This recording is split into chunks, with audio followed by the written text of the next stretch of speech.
Aqui estou, sentado mais uma vez nessa trincheira. A chuva caiu sem parar por 2 dias e agora tudo é lama por aqui.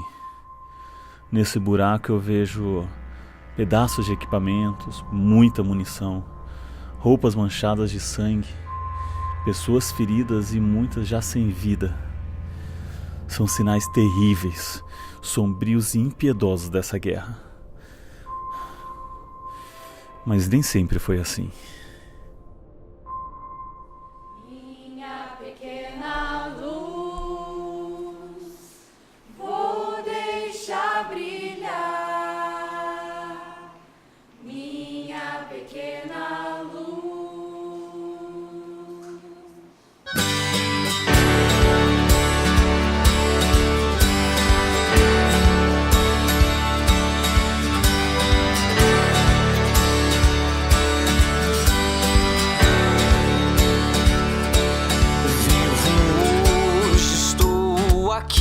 Pois ele decidiu me amar e então eu posso livre andar. O seu sangue sobre mim me comprou, me restaurou, sem culpa então me tornou. O passado já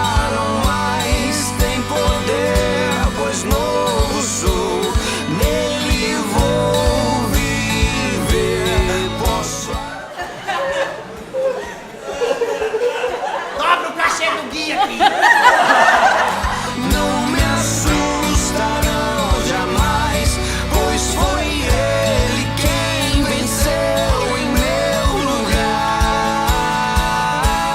Jesus Cristo, Rei dos Reis.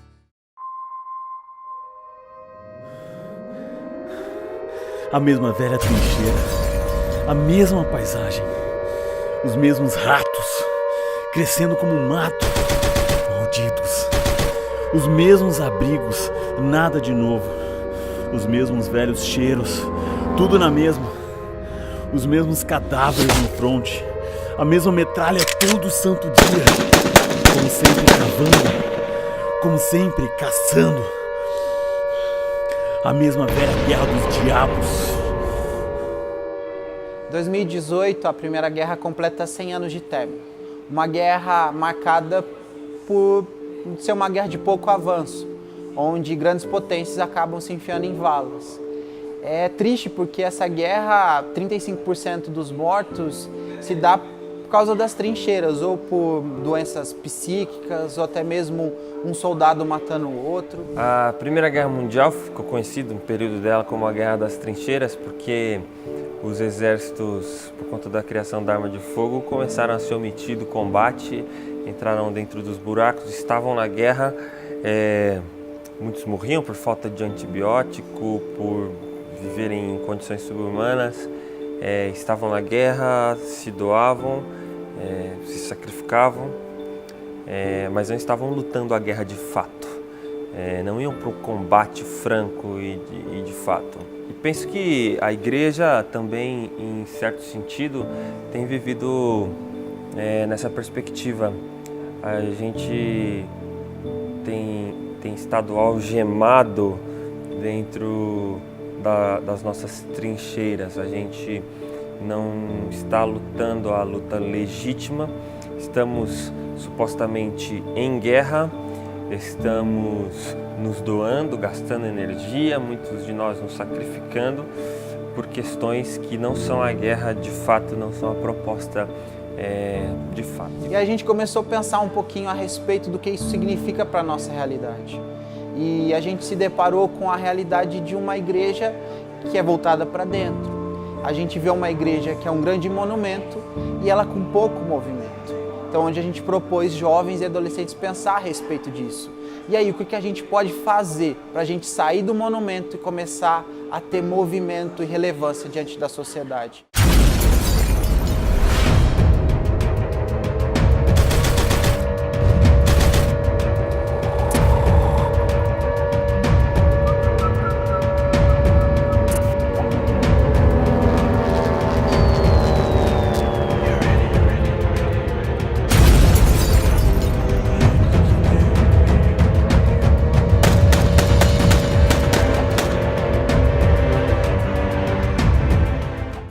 durante a sua história, a igreja ela se envolveu dentro das trincheiras.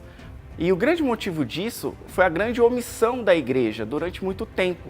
A omissão em debater assuntos relevantes para a sua época que foram, de certa forma, deixados de lado, por não compreender que o evangelho é o ser humano na sua totalidade.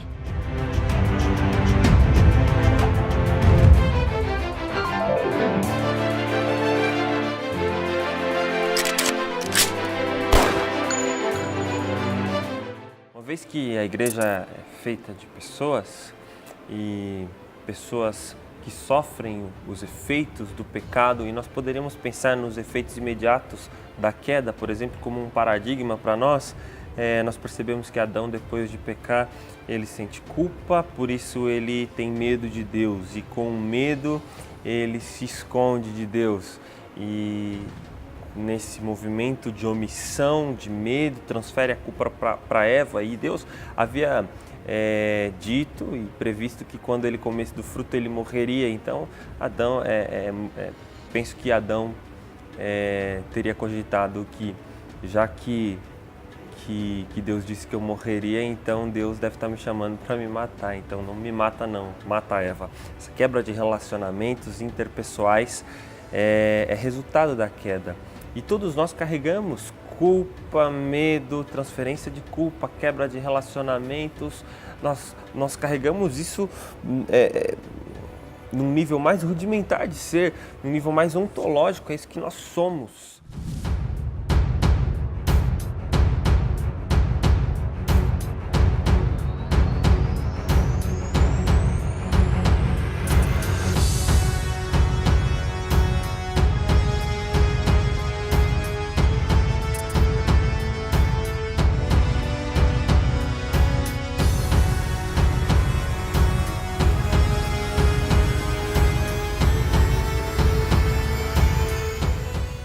Jesus contando uma parábola, quando ele é questionado em relação assim, com que autoridade você fala isso, Jesus? Alguns mestres e líderes falavam isso.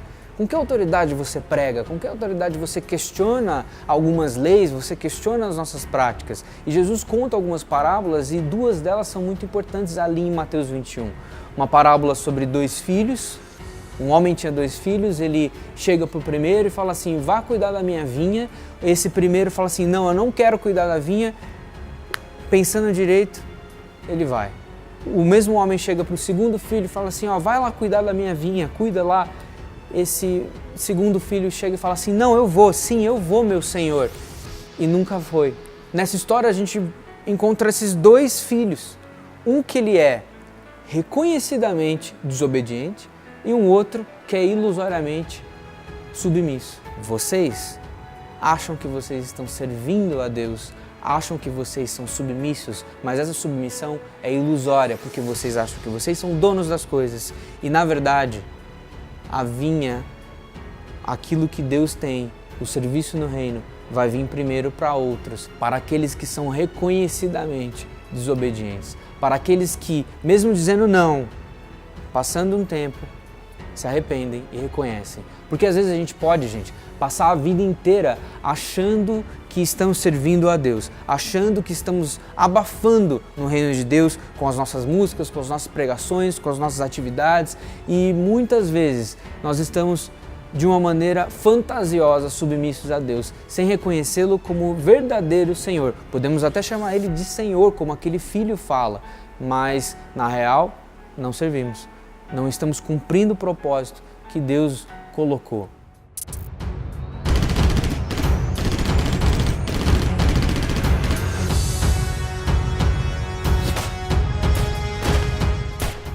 O caminho que nós precisamos seguir é o caminho das bem-aventuranças. Jesus disse que bem-aventurados os pobres, aqueles que se reconhecem falidos espiritualmente. Jesus disse que bem-aventurados são aqueles que, por conta dessa consciência, eles choram e eles lamentam. A nossa justiça não vem de nós mesmos. Veja que, porque fomos saciados na nossa sede e fome de justiça, que recebemos por graça de Deus, agora nós começamos a ver os outros de forma misericordiosa. Quando nós nos convertemos de fato e de verdade, Jonathan Edwards vai dizer que nós temos simetria de caráter. Nós temos zelo doutrinário, nós temos precisão teológica, mas ao mesmo tempo nós temos doçura, nós temos traços de benevolência, de compassividade, de misericórdia. Nós que somos proclamadores das virtudes de Deus, temos que sair da omissão, temos que sair de dentro das trincheiras, temos que sair desses assuntos pequenos que nós ficamos gastando tempo e energia e ir para a luta de fato. E quando nós formos para a luta de fato, nós vamos sofrer, nós vamos padecer como aqueles homens da Primeira Guerra que saíam das trincheiras, levavam bala. Nós vamos padecer, mas quando isso acontecer, nós somos bem-aventurados, porque bem-aventurados aqueles que são perseguidos por meu nome, aqueles que são insultados, aqueles que são vilipendiados, aqueles que são apedrejados, insultados pelo meu nome. Bem-aventurados somos.